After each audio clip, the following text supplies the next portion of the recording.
Hello students, स्वागत है teach for maths में आप सभी लोगों का।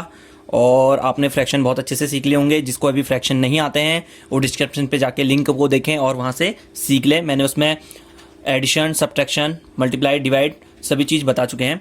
और आज हम सीखने वाले हैं, नया चैप्टर हमारा शुरू हो चुका है, एलसीएम एंड एचसीएफ। तो आज हम सीखने वाले हैं एलसीएम। सबसे पहले एलसीएम का मीन्स क्या होता है? लिएस्ट कॉमन मल्टीप्लाई, यानी कि हिंदी में इसको बोलते हैं लॉशॉ या लघुत्तम समावर्तक। यानी कि लघु मतलब तो आपको पता है क्या होता है? लघु मतलब होता है छोटा, सबसे छोटा, बहुत छोटी से छोटी संख्या। जैसे यहाँ पे मैंने दो डिजिट लिखी हैं 54 और 21, तो बहुत छोटी से छोटी संख्या जिसमें 54 का भी डिवाइड जाता हो और 21 का भी डिवाइड जाता हो। बहुत छोटी से छोटी संख्या जिसमें दोनों का डिवाइड जाता हो, 54 का भी और 21 का भी, तो उसे कहते हैं लॉसॉ, लिएस्ट कॉमन मल्टीप्लाई। तो इसको बनाने के दो मेथड होते हैं। एक तो होता है प्राइम फैक्टर, जैसे हम फैक्टर बनाते हैं, जैसे 54 है इसके फैक्टर आएंगे, 21 है उसके फैक्टर आएंगे। और दूसरी मेथड होती है डिवीजन मेथड। तो आज हम सीखने वाले हैं प्राइम फैक्टर मेथड। केवल प्राइम फैक्टर मेथड में अभी आपको सिखाऊंगा, इसके नेक्स्ट वीडियो में आपको डिवीजन मेथड सिखाऊंगा।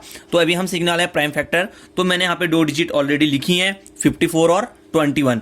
अब इसके लिए आपको एक चीज और ध्यान पे रखना पड़ेगा, डिविजिबिलिटी मैं इससे पहले बता चुका हूं। लिंक पे जाके आप डिस्क्रिप्शन पे जाके डिविजिबिलिटी सीख लीजिए। उसमें मैंने आपको 2 से लेके 11 तक की डिविजिबिलिटी बता रखी है।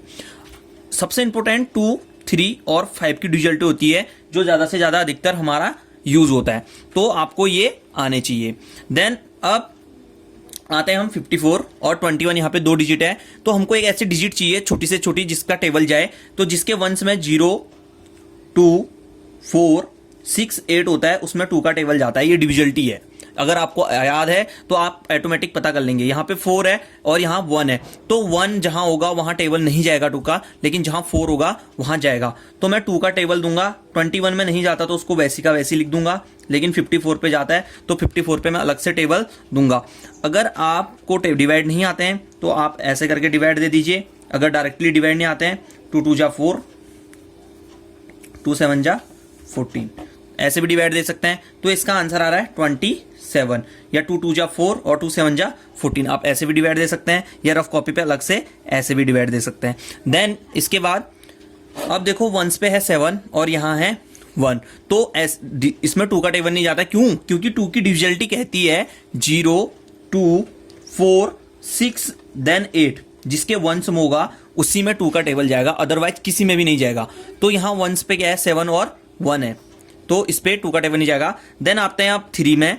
तो 3 की डिजिबिलिटी कहती है जो डिजिट होते हैं उनको ऐड कर देते हैं, यानी कि 2 + 7 27 और 2 + 1 इनको ऐड करेंगे तो ये 7 8 9 और ये आता है 3।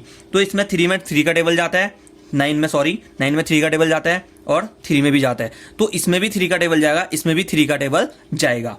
तो इसमें 3 का टेबल देंगे। मुझे 3 का टेबल आता है, तो 3 9 जा 27 और 3 7 जा 21।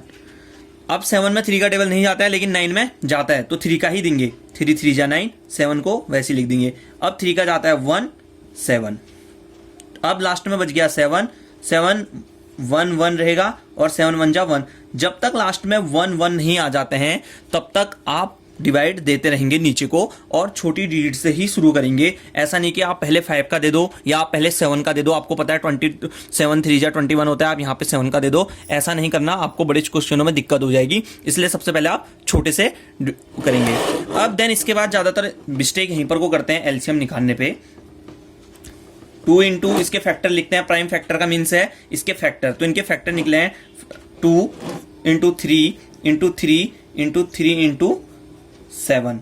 तो यहां पर को ज्यादा तो लोग गलती इसलिए करते हैं क्योंकि उनको मल्टीप्लाई में कंफ्यूज हो जाते हैं। तो मल्टीप्लाई हमेशा छोटी डिजिट से बड़ी की ओर करेंगे। जैसे 2 3 जा 6, 6 3 जा 18, 18 3 जा, और अब 18 3 जा जितना भी होता है आप उसमें उसका टेबल आपको नहीं आता है तो आप उसको अलग से लिख लो। जैसे 2 3 जा 6, 6 3 जा 18 मैंने यहाँ पे लिख दिया, और 7 3 जा 21, तो 21 अलग से लिख दिया। तो इनको आपस में मल्टीप्लाई कर लीजिए, या आपको टेबल आता है 18 का और बढ़िया है। आप 18 3 जा 54 आराम से अलग से लिख सकते हैं। अब लास्ट में आपका क्या बच गया? 7, तो आप 7 से इसको मल्टीप्लाई करेंगे तो इसका आंसर जनरली आ जाएगा यहां पर को 378 इसका आंसर आ जाएगा। मैंने यहाँ पे मल्टीप्लाई करके निकाल दिया है। तो इसको मल्टीप्लाई करने का सही तरीका है 2 3 जा 6, 6 3 जा 18, 18 3 जा 54, 54 को अलग से लिखकर फिर उसको 7 से इंटू कर देना है, तो इसका एलसीएम आ जाएगा। तो 378। तो एलसीएम का मतलब आप यहां पे समझिए लिएस्ट कॉमन मल्टीप्लाई, यानी कि ऐसा कॉमन मल्टीप्लाई है, ऐसा कॉमन मल्टीप्लाई होना चाहिए जो छोटा होना चाहिए, यानी कि सबसे छोटा। लिएस्ट मतलब होता है छोटा, लिएस्ट एंड ग्रेटेस्ट नंबर मैंने पढ़ा रखे हैं। लिएस्ट मतलब होता है छोटा, वह छोटी से छोटी संख्या जिसमें दी गई संख्याओं का भाग या दी गई संख्याओं का बराबर भाग उस पर पूरी बार चले जाए, उसको कहते हैं लॉसो, यानी कि एलसीएम। तो यह है एलसीएम। अभी हमने सीखे हैं केवल प्राइम फैक्टर मेथड, इसके बाद हम नेक्स्ट डे पे डिजिट डिवीजन मेथड सीखेंगे। तो आप इसी तरह क्वेश्चनों को प्रैक्टिस करते रहिए और मैं ऐसी वीडियो आपके सामने लाते रहता हूं। तो थैंक यू सो मच। जो चैनल पे नए हैं प्लीज चैनल को सब्सक्राइब कर लीजिए। Thank you.